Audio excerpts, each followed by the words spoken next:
Gościmy dziś na terenie terminala instalacyjnego Morskich Farm Wiatrowych przedstawicieli portów instalacyjnych z tej części Europy.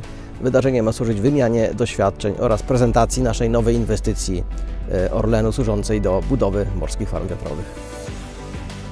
To jest coś ekstra, bo w Polsce nie ma takiego terminalu, który miałby nośność nabrzeża 50 ton na metr. To jest w ogóle coś ekstra, taki Mercedes w skali krajów, w skali portów morskich w Polsce, bo taki przeciętny parametr w Polsce to jest 2 tony na metr, 4 tony na metr.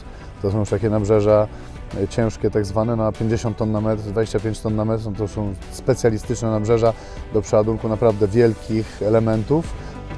Zarząd portu ma stwarzać warunki do rozwoju konkretnego biznesu. My oczywiście jako zarząd portu preferujemy biznes, gdzie mamy statki, gdzie mamy przeładunki, tak?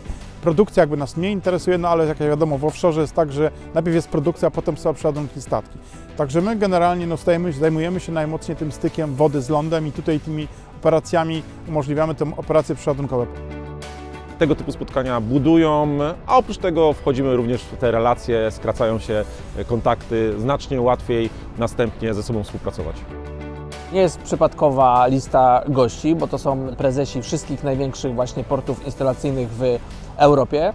Szukają synergii dla swoich biznesów, jak szybciej, lepiej w harmonogramie wykorzystać. To dzięki właśnie platformie, którą prowadzi Wind Europe, te porty mają możliwość spotykania się i rozmawiania, jak zwiększyć tą synergię i dostępność dla inwestorów w morskie farmy wiatrowe.